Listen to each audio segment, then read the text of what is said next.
الحمد لله رب العالمين والصلاة والسلام على سيدنا محمد وعلى آله وصحبه ومن تبع هداه إلى يوم الدين. أيها الإخوة أيها الأخوات, chers frères et chères sœurs, assalamu alaikum wa rahmatullahi ta'ala wa barakatuh. J'espère que vous allez bien et que ces 10 derniers jours sont bien entamés avec, Inch'Allah, je vous souhaite une très très bonne fin de ce mois de Ramadan avec plus d'actes d'obéissance sincères et je demande à Allah subhanahu wa ta'ala qu'il les accepte. Et avec une grande récompense, la récompense du pardon, de la miséricorde, de protection, de guidance, plus de guidance, Inch'Allah, et de constance, at-tabat, surtout demander at-tabat. Vous savez, chers frères et chères sœurs, donc il y a pas mal, et tout le monde le vérifie, hein. Il y a des gens qui reviennent vers la religion et par un certain nombre qui est important pendant ce mois de Ramadan. Ça, c'est la miséricorde d'Allah subhanahu wa ta'ala, où les portes du paradis sont ouvertes. Ça veut dire que les chemins de la droiture, Inch'Allah, les gens qui vont prendre et mettre le pas pour y aller petit à petit et Inch'Allah rester dans la constante. Et beaucoup, Inch'Allah, ils ont accentué cette droiture et puis ils ont encore plus loin, ils ont éliminé certaines choses justement qui les empêchent d'aller un peu plus rapidement et dans la profondeur. Donc c'est un capital qu'il faut préserver. Et donc demander à Allah subhanahu wa ta'ala, non seulement pendant ces 10 derniers jours, de continuer à aller dans cette profondeur et aller dans cette pratique et dans ce chemin de la droiture, mais aussi y rester. Donc d'où la constance, at-tabat. Dites amin, parce que c'est un grand bienfait que Allah subhanahu wa ta'ala nous a donné.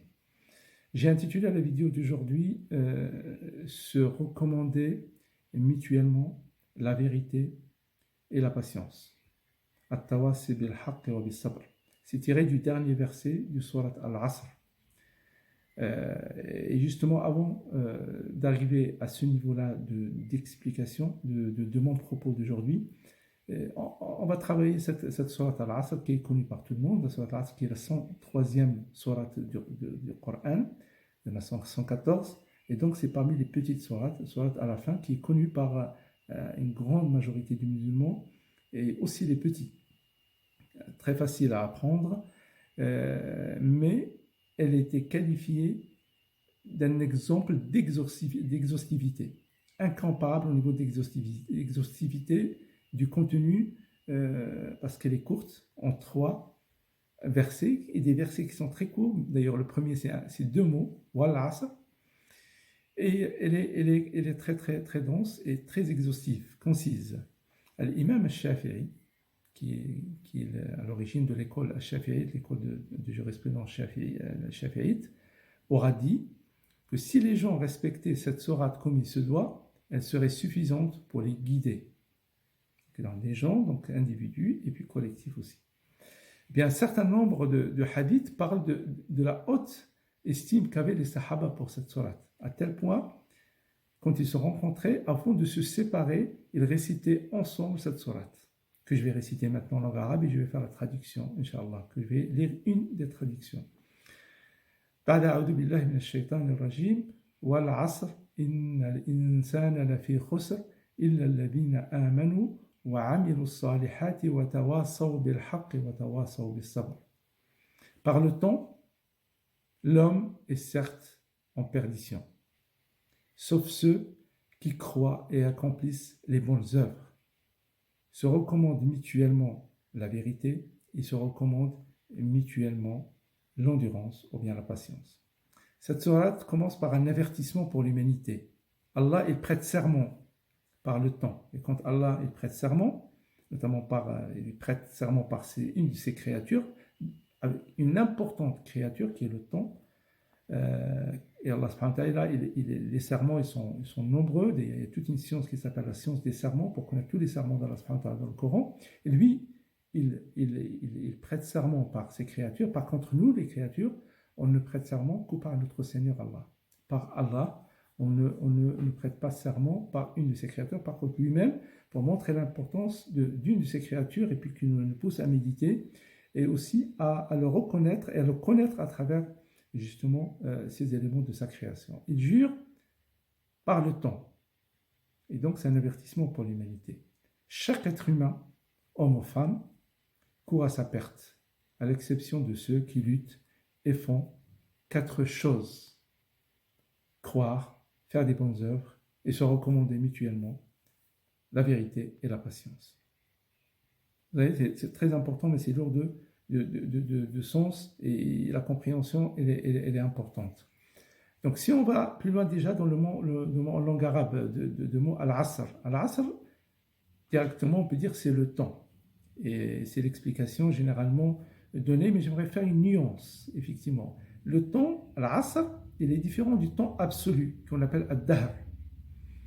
Le temps de l'asr, il est qualifié en langue arabe, c'est un temps qui est limité. Non seulement il est limité, mais en langue arabe, et souvent aussi, il a une signification de quelque chose de pressant et de comprimé.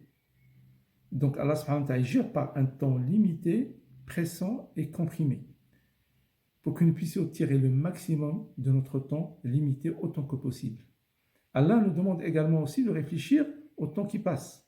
Parce que l'asr aussi, on peut tirer ça de la prière de l'asr, le mot prière de l'asr, en fait, il annonce la fin de la journée.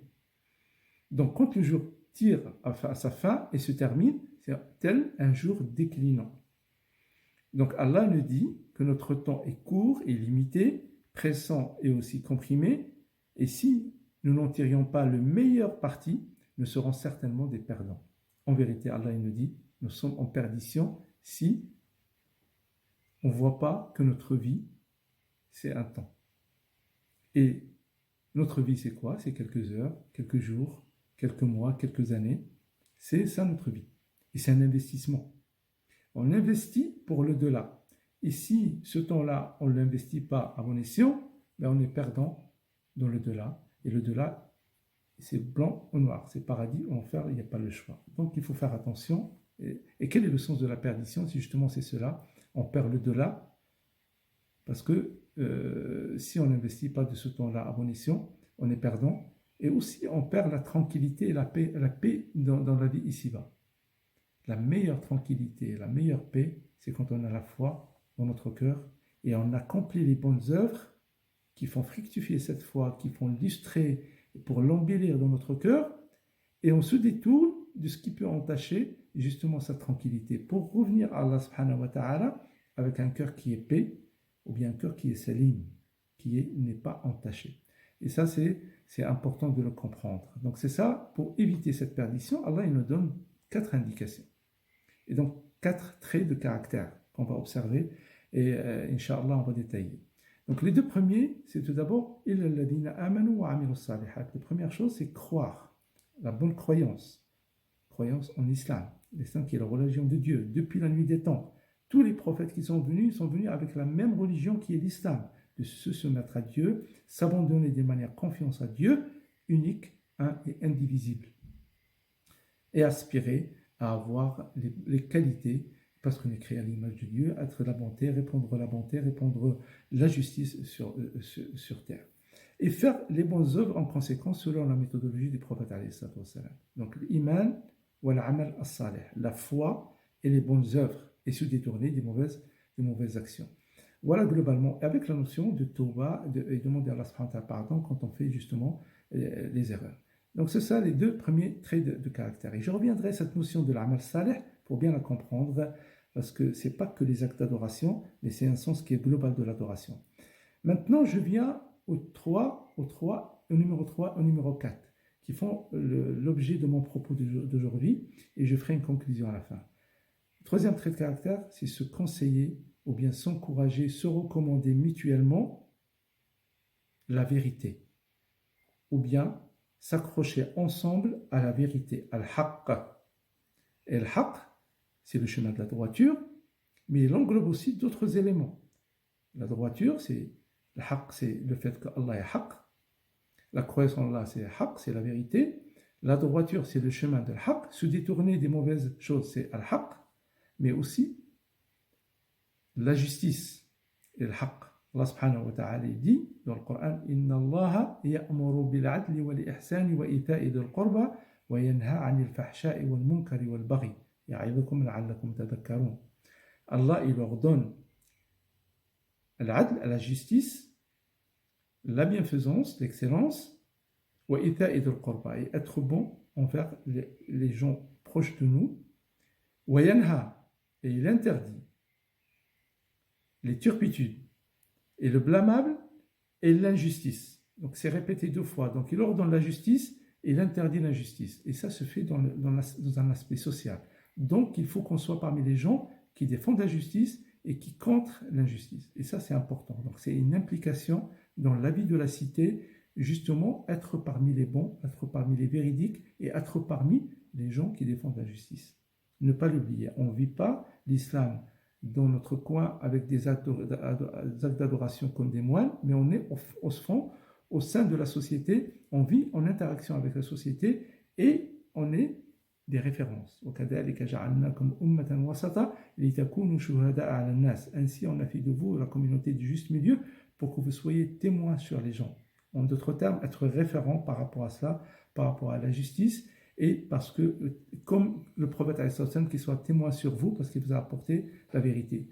Pratiquez la vérité et la justice, et vous serez témoin sur les autres. Donc ça, c'est cet aspect-là de l'haqq. Mais il faut le faire collectivement, on se recommande mutuellement cela. Se recommander, le 4e trait de caractère, c'est se recommander mutuellement à sabr, la patience et l'endurance. Parce que établir un engagement dans le chemin de l'haqq, de la vérité, ne serait pas possible sans patience. Être constant dans le respect des commandements d'Allah subhanahu wa ta'ala requiert de la patience. Rester à l'écart des péchés requiert de la patience. Et ne pas désespérer quand il y a des calamités qui peuvent arriver, ça arrive, hein, donc on est des êtres humains, Allah subhanahu wa ta'ala, il gère l'univers comme il le veut, il nous faut de la patience. Ibn al-Qayyim, il a qualifié la patience, ou il a donné une définition en disant de la sorte, expliqué d'avoir sabr, c'est signifier avoir la capacité, grâce à la foi et la confiance en Allah, la capacité de s'empêcher de désespérer, de s'abstenir de se plaindre, on se plaint à Allah subhanahu wa ta'ala, et de se contrôler en période de tristesse et d'inquiétude. C'est ça la patience. Mais vous savez, chers frères et chères sœurs, donc ces 2 éléments-là derniers, s'encourager ou bien se recommander mutuellement la vérité et se recommander mutuellement la patience, donc se fait en communauté, en collectif. Le collectif, il est important. Bien sûr, la foi et faire les bonnes œuvres, mais ça, c'est très important de le faire. Vous savez, Mohammed alayhi salatu wassalam et les compagnons, cette sourate est descendue alors qu'ils étaient à la Mecque. Et vous savez, ils sont passés pendant 13 années, une période très difficile d'hostilité. La sécurité n'était pas là et même ils ne mangeaient pas à leur faim. Et c'est très difficile. Ce sont 2 ni'mas qu'on a ici en France. Et justement, il faut l'entendre que c'est des grands dons d'Allah subhanahu wa ta'ala. Et quand ils sont partis à Médine, il y a d'autres défis qu'ils ont relevés. C'est construire une société qui est solide, avec d'autres personnes qui vivent avec eux, qui ne sont pas forcément des musulmans, d'autres minorités. Et puis relever les défis avec les ennemis qui viennent de l'extérieur. Et à chaque fois, les compagnons éduqués par le prophète, ils ont répondu présent, parce que pour chaque temps, pour chaque époque, il y a des défis. Et notamment les défis qu'on a ici en France, et là où je veux en venir parmi tout cela, individuellement, pendant le mois de Ramadan, vous faites des du'a, vous faites beaucoup d'invocations pour vous-même, pour vos familles et pour vos proches, mais il y a une installation qu'il faut faire ici pour la communauté musulmane en France. Et notamment, on travaille sur l'échelle de Besançon localement. Chacun parmi nous, il est responsable de ce qui est autour de lui. Et donc, parmi cette responsabilité, c'est notre installation ici en France et notamment à Besançon. Nous avons besoin, et je citerai que ces 2 éléments, où ça nécessite justement de travailler en collectif sur la vérité et sur la patience. Nous avons besoin des institutions qui sont fortes pour nous préserver notre religion, notre identité spirituelle et transmission cela à nos enfants. Et chacun parmi nous, il a des enfants, il a envie que ces enfants grandissent dans l'islam et on veut que les générations futures, ils disent Allahumma arham man allamana. Et puis, ils disent que Allah fasse miséricorde des gens qui nous ont précédés, qui nous ont laissé ce trésor, ils nous ont laissé cette partie-là. Donc, l'éducation de nos enfants, des institutions qui sont fortes, qui demandent un investissement au niveau argent et au niveau effort.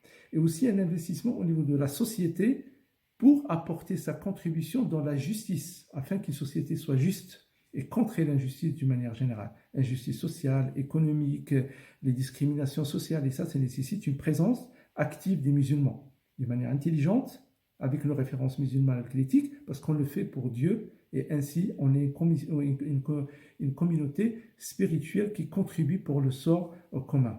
C'est cela qu'il faut voir, comment il faut voir les choses. Et faites des du'as justement pendant ce mois de Ramadan, pendant ces 10 derniers jours, qu'Allah nous fasse, donne la force et la confiance en nous pour toute la communauté, mais qu'on se donne les moyens, Inch'Allah Azzawajal, pour avoir des institutions telles que le Centre culturel islamique et la mosquée de Fontaine-l'Écu, pour avoir plus d'efforts, Inch'Allah, et de contributions dans l'éducation, et aussi un investissement au niveau citoyen avec les références et l'éthique musulmane. Voilà, chers frères et chères sœurs, j'espère que le message est passé. Allah, il nous dit, notre vie, elle est courte. L'investissement qu'on nous fait, c'est pour le delà. Faisons-le avec la conscience et la présence, avec la conscience de la présence d'Allah subhanahu wa ta'ala. C'est ainsi qu'il va faire miséricorde pour nous individuellement et pour nous collectivement, et qu'on soit à la hauteur de notre défi, de notre présence. Les gens nous attendent et nous sont des référents. Si on fait bien les choses, les gens ils rentreront dans l'islam sans qu'on fasse l'effort, Inch'Allah. Pour les appeler, ils viendront d'eux-mêmes parce que c'est Allah qui ouvre les cœurs. Barakallahu fikum wa jazakumullahu khair wa ahsanallahu ilaykum. Wassalamu alaykum wa rahmatullahi ta'ala wa barakatuh.